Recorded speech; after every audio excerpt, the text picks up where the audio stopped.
Hi, Tyra Butler here. It's a beautiful day on Friday morning. I just saw a couple of clients and I'm coming here to you, live for me right now, but recorded for you. I wanted to cover a couple of things that some pre-licensed therapists are telling me when they enter the group, issues and challenges that they're having. You guys, you are curious where you can find a supervisor.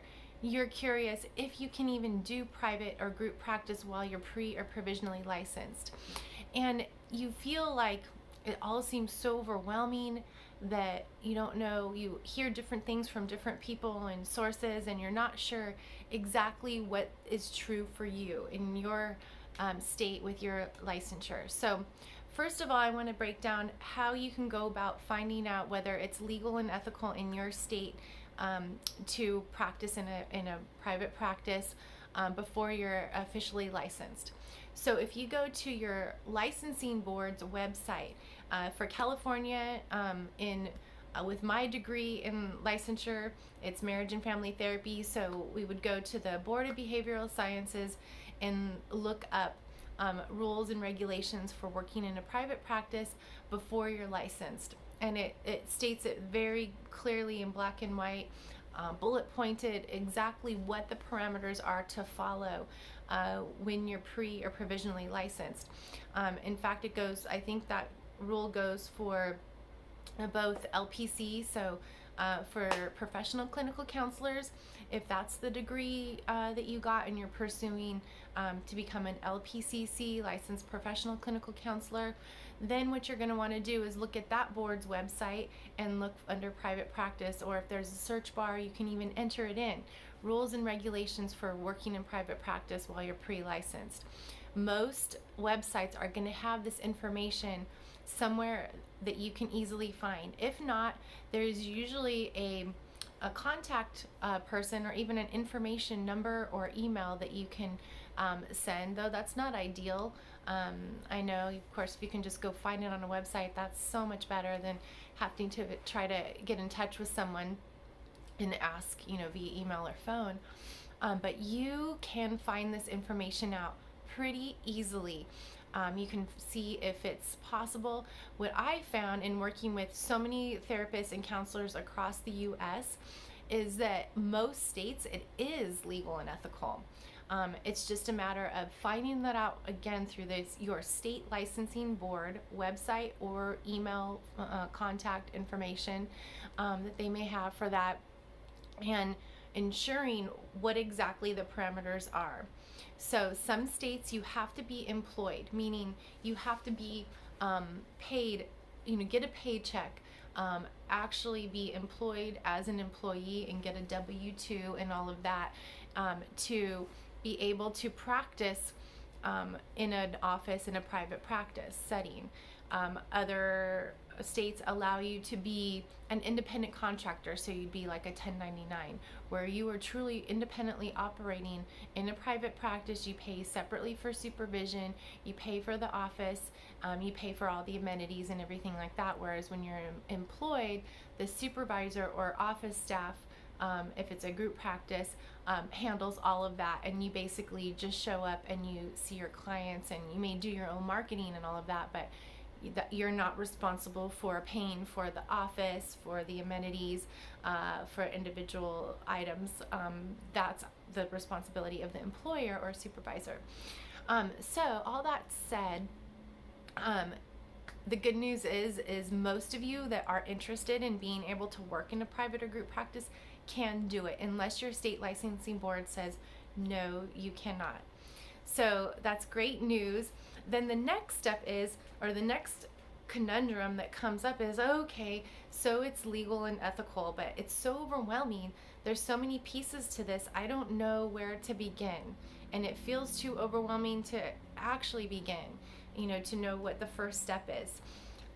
And you know what? It's so understandable that you would feel that way, because it can be very overwhelming when you don't know what you're doing and you're kind of walking blindly.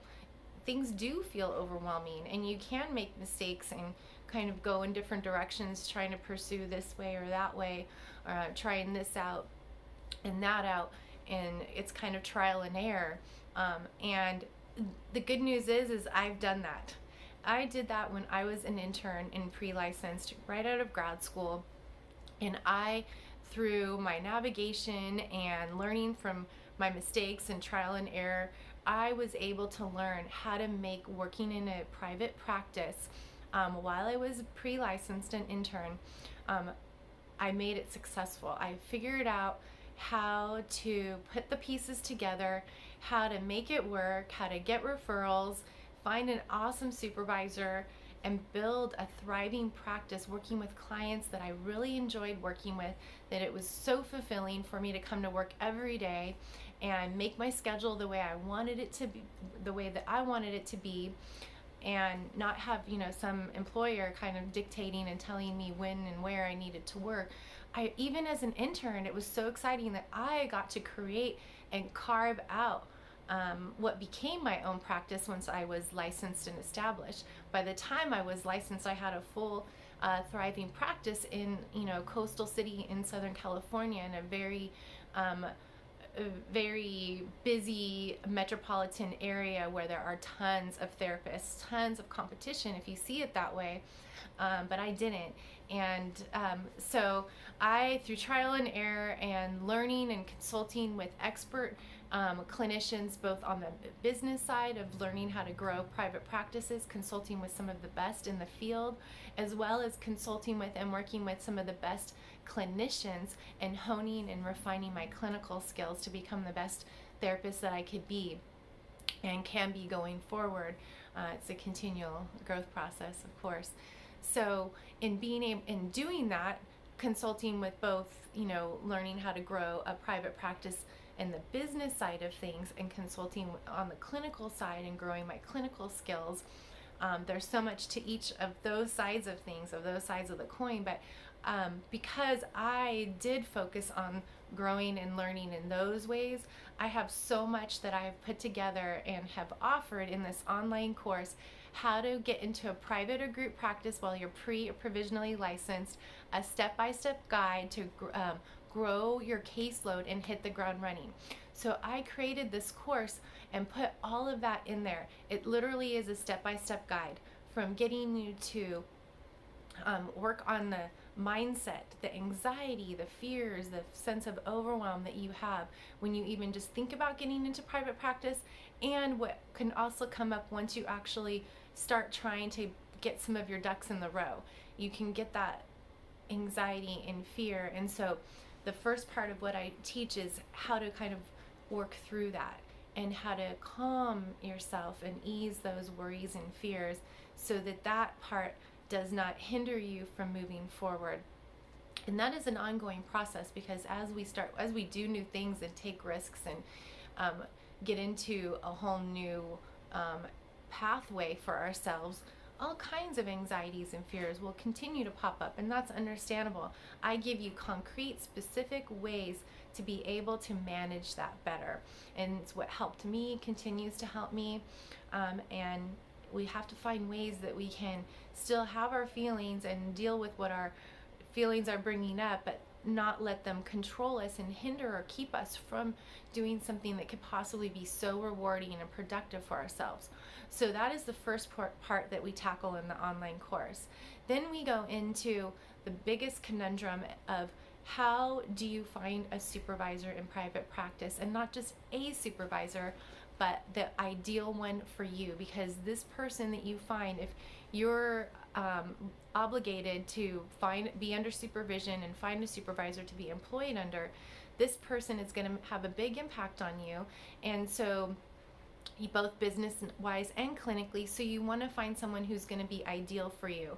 And having gone through several supervisors and employers while I was an intern, pre-licensed, I have learned so much to share with you, to keep you from making mistakes, to help you find the best person for you, to be as savvy as you possibly can be going into the applying, sending resumes, to interviewing, to negotiating your fee, negotiating your fee split.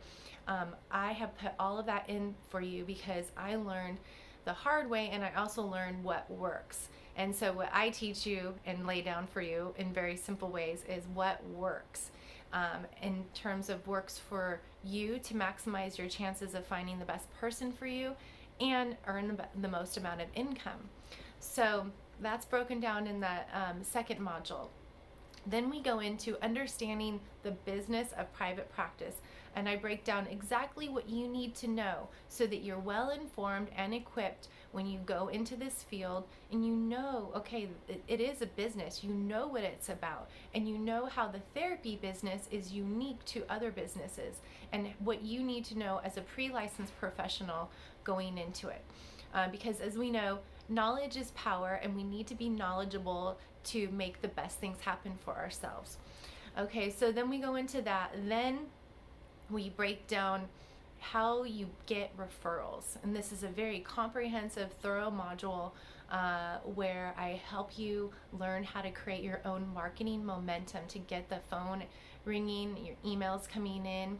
I teach you how to handle and finesse those conversations and those emails. I give you concrete, exact language to use, scripts that you can use to be able to manage those inquiries and increase the likelihood that you find the best fit clients, and that they'll have a high likelihood of scheduling with you.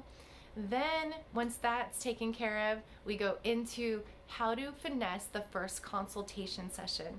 So that is your first session with a client, and so much hinges on that, because getting the calls and emails are one thing, handling them is another, getting them to schedule and book with you another.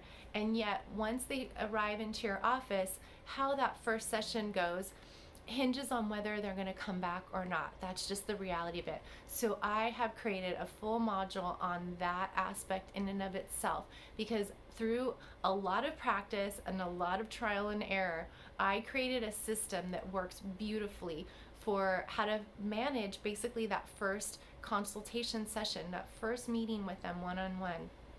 And I bridge it from the conversation or the email, from the inquiry into that first session. And when I started using this system to manage my first consultation sessions, it was amazing, the dramatic change and improvement in my client retention. Because in using the system, clients could really feel very connected with me right from the get-go. They could feel that whether it was going to be a good fit for them or not.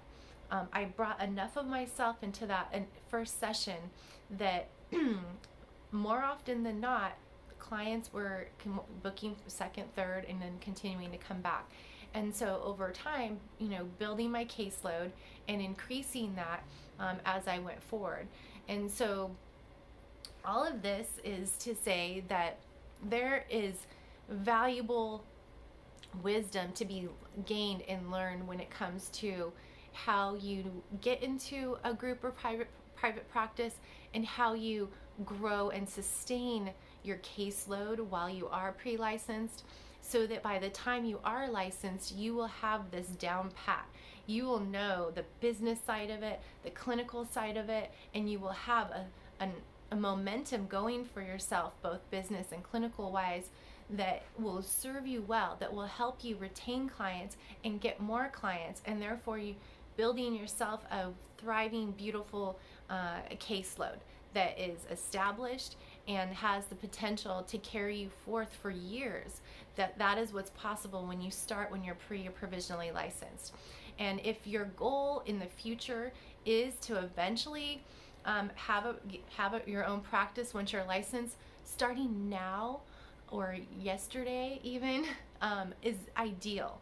Because if you started an agency and you work full time and you never venture into private practice until well after you're licensed, it's like starting a whole new career, because the business aspects and clinical aspects of it are so unique to working for other organizations. So getting your foot in the door now in a private or group practice will really serve you well if that's what you want to do long term.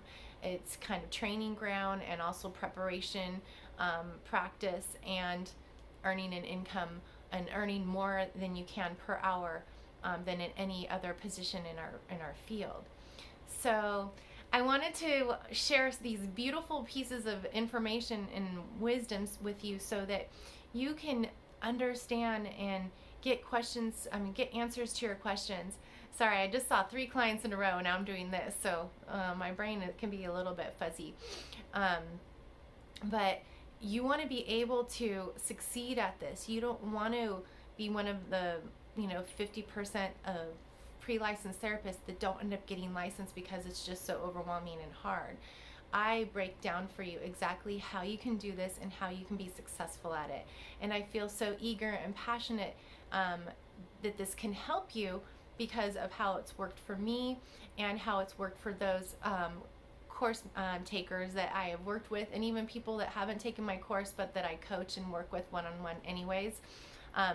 Both groups of people have helped me validate and help me see that what I put together in here not only works for me but works for them too.